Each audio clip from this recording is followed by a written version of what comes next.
Hey, what's up everybody? Corey here with Funk Disc Golf. Today we're going to talk about angles, specifically for short up shots. I'm about 130, 140 feet out maybe. It's a little uphill, so plays about 150. But I see a lot of people, they struggle with these shots by throwing them way too short or way too long usually. And it almost entirely comes down to the nose angle that you get. So depending on what angle with your nose you get, you're going to get the distance you need. The hyzer and the anhyzer aren't as important on these kinds of shots because they're so short. They don't really have time to move left or right. They will have time to move left or right if you do the wrong angles though. So we'll start off with the basic hyzer. So going through a hyzer, what I want to do when I'm throwing a hyzer up shot is I don't want to get too much hyzer on it. And if I do get a lot of hyzer on it, I have to make sure I get the nose down or flat. If I get the nose up on that hyzer, it's going to want to sail a lot to the right. So I'll show you. The first one is a hyzer. I'm just going to try to throw a good up shot nice and flat.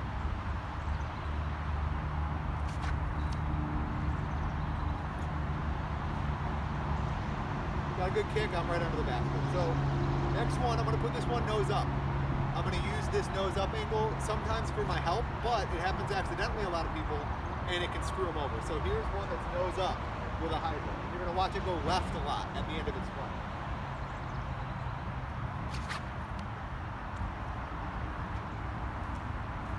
Because the nose angle was so high, it has more time in the air and it's kind of floating and pushing against that nose angle, pushing it to the left. So if you want to make sure you don't get that big left push on a hyzer, you're going to want to get that nose down or flat if you can. So now I'll go with the common mistake I see a lot of people with their hyzers, is they throw them too low. So they're trying to make sure they don't do what I just did. They don't want the nose up, they don't want it on a hyzer. They want it to get there low and short, and they end up really short. And that's going to work out because the ground is nice and skippy here. If I had some thick grass, I'd be 30 short every time. But since I read the green, I could see, oh, I've got nice dirt, I can use that shot. And that shot is in the air for the least amount of time, so it has the least amount of variance to what can happen to it. The less time you can be in the air, usually the better, when you're talking about a short up shot like this, because you don't want distance, you want accuracy. So the next one is a flat shot, just trying to throw it flat and straight at the basket. I'm not really trying to get any movement left or right. It's going to happen occasionally, especially if you miss the angle, but I'm trying to get the disc straight at the basket and to land just short of it. So this is flat and flat, no nose angle, just a flat shot.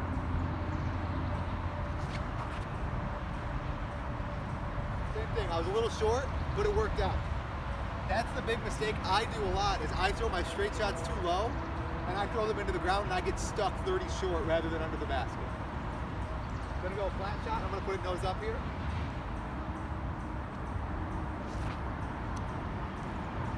So that one, because it was flat and it was nose up, it had some more time to glide, but it didn't go to the left. It went straight because of that nose angle. So that straight flight is good if you need that little extra carry at the end of your flight. In a situation like this, it doesn't matter if I have that extra carry because I'm going up a hill. If I were going down a hill and I threw that shot flat, we're going to be 50, 60, 80 feet long in the basket. Next one's going to be the anhyzer. So this is the one I see a lot of people throwing because they're the most comfortable throwing anhyzers. You'll see a lot of putter shots with anhyzers, and they either will do one of two things. They'll either turn over and continue all the way to the right, or they'll stall out early and go left. And that is 100% due to this nose angle here. So, first one, I'm just going to throw a clean ante. I'm going to try to aim left of the basket and have it curl up into the basket area.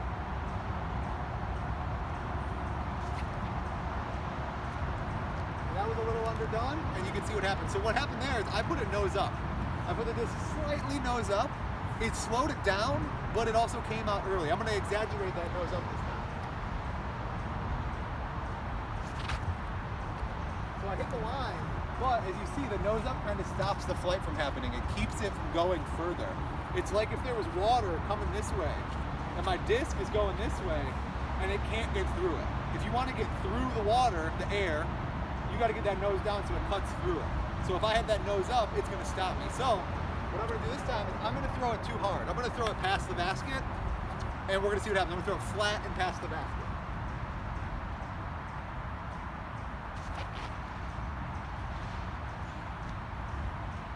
look good, but I am 30 feet past it right now. 30 feet past it. So I'm gonna do the same thing. I'm gonna try to get the nose up a little bit to slow me down. Got the nose up, and that looks like it might go in. Now let's see how it lands. It lands comparable, but a little high. I'll try it one more time. See if I can get the right distance down with it. Looks better. So the nose angle changes the stability. So I like to tell people, like, all the discs when we throw them, as soon as you let go of it, it goes, and then it wants to go as a right-handed player. It wants to get back to that angle. The whole flight, this top part of the disc is trying to get to this bottom part of the disc. This is why certain discs with certain shapes fly more over stables, because the whole flight, this thing is trying to get to this thing. That's what's happening. So if I get my nose angle on a different flight, I can change that. The other one that happens is while your disc does those two angles from here down to there, it also goes from whatever angle you put it on to nose up throughout its flight. This is a big thing that people struggle with when they're trying to throw distance. They try to throw a shot far, they throw it really high, and when they throw it high, it comes out of their hand, nose up. The reason you can see people, like, you watch someone like Gavin Rathbun, throw his big distance shots, he's throwing the disc up in like this nose angle. If there was a bottom stamp on it, you'd see that stamp. So his disc both flexes from Annie out to hyzer, and it flexes from nose down all the way to nose up. So if I want my disc to stop early, and I know that it's gonna go to nose up eventually, I can start nose up, and then it only has more nose up to go to. It can't go back to nose down. You'll never throw a shot nose up and have it still turn over unless it's terribly understable, which is a fun shot to do. Really fun, really good if you have a weird situation, like you have to throw sky to turn over kind of shots. You want something very understable that even with the nose up, it still might want to get over that wave, that water that's coming, and get to the other side.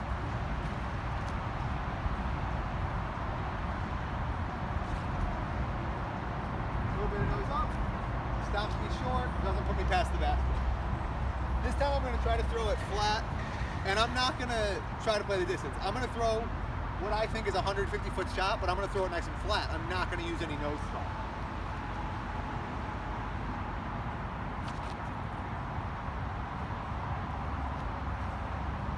You see, I'm 60 past the basket there. I'm going to do the same thing, put a little nose up on it.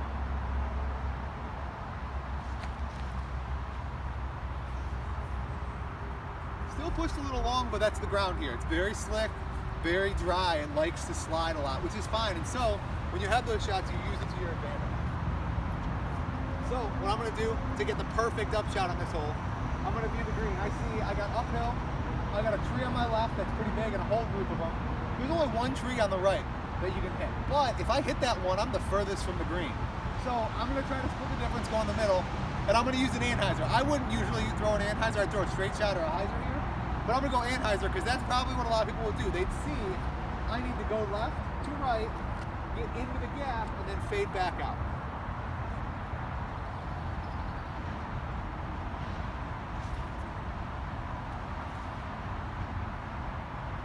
Right up there. And when you have something that's really understable, it doesn't matter what kind of angle you put it on, it's gonna want to stand up for a while. So this is my flippy putter. It's an XD from the 80s, very understable. If I throw this with about 150 feet of power, it turns over and goes to the right. So I'm gonna mitigate that here. I'm gonna throw this in a way that I can throw it on a hyzer and hard, and it's still not gonna flip up. But I'm gonna do that by getting that nose angle up in the air.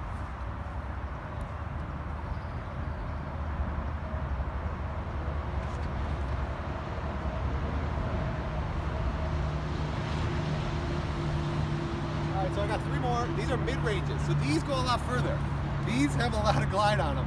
I got an M4, a Shark, and a Shark 3. So they're very glidey, very far-flying mid-ranges for me. I would never throw these mid-ranges in a shot like this, but let's say I have to. Let's say I'm playing a one-disc challenge and I got my Shark on me, and I've got a 100-foot upshot. What am I gonna do? I'm gonna go back to all the things I've talked about so far. I'm gonna think about the green, and I'm gonna think about my nose angle and what I can do to make sure I don't go too far. So here, I'm gonna go all these, I'm gonna go in pretty flat, maybe a baby hyzer, but I'm gonna get the nose up because I don't wanna go deep. If I throw them nose down, they're gonna go way too far. So I'll show you that first. I'll go nose down with the M4, and then I'll go nose up with the sharp.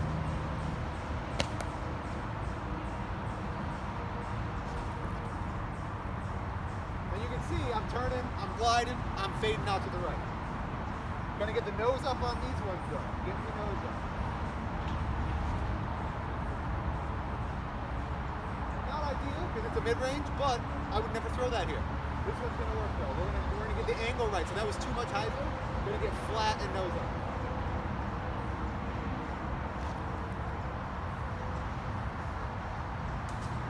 Awesome. So those are some basic tips for how you can get better at your short up shots. A lot of people throw them too hard, and it's because it's more comfortable. I feel like I have a standard power level that I will throw. It's exactly what I just did there. If I just, you said, throw this frisbee, I would go. And I would throw it. I wouldn't try too hard, I wouldn't try too little. I'd go average, my normal throw.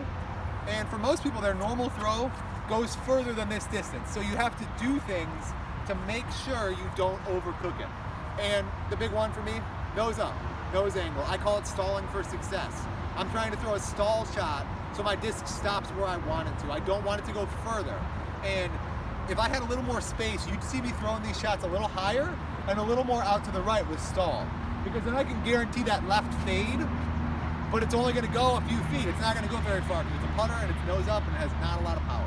But sweet. Thanks for watching and have a great day.